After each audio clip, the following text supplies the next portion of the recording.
Verse 8, Moses told his father-in-law all that the Lord, that's Yahweh, had done to Pharaoh and to the Egyptians for Israel's sake, and all the hardship that had come upon them in the way, and how the Lord, Yahweh, had delivered them. It's very easy to overlook this verse. There's something miraculous that just happened. Moses preached the gospel to his father-in-law. Did you catch that? He told him the story of bondage to freedom, slavery to liberation. But he also talked about hardship. And I want to spend a minute here for us. I want to challenge us that Moses sees a beauty that we deny in our evangelism. Moses tells his father-in-law all that Yahweh has done to Pharaoh and to the Egyptians for Israel's sake, all the hardship that had come upon them. We are ashamed of our struggles. It's one of the devastating hindrances for gospel proclamation in America,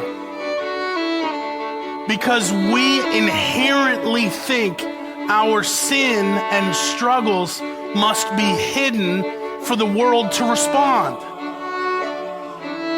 That's not Moses' view at all in this text. Moses knows that one of the gripping realities of the Christian life is not to present it all as roses. Not everything smells sweet. My life is hard at times. Is yours? Why do we deny this? Why do we neglect this?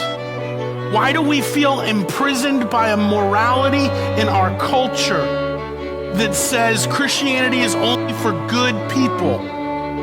We have told them that. We have told them that. And we are in sin when we do.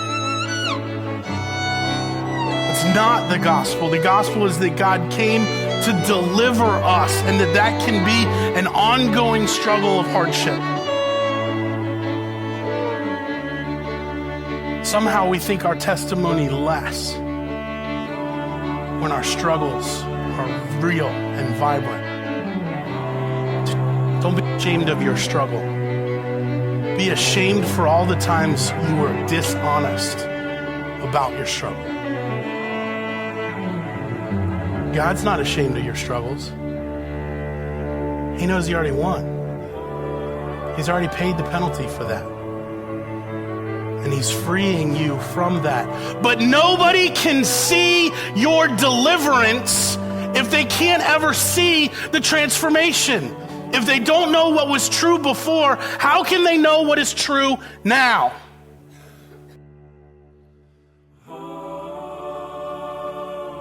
Moses is evangelizing his father-in-law. Did you know that God can save unsaved members of your family? Did you know that? That's what this text is all about. So here's Moses in a tent with his father-in-law.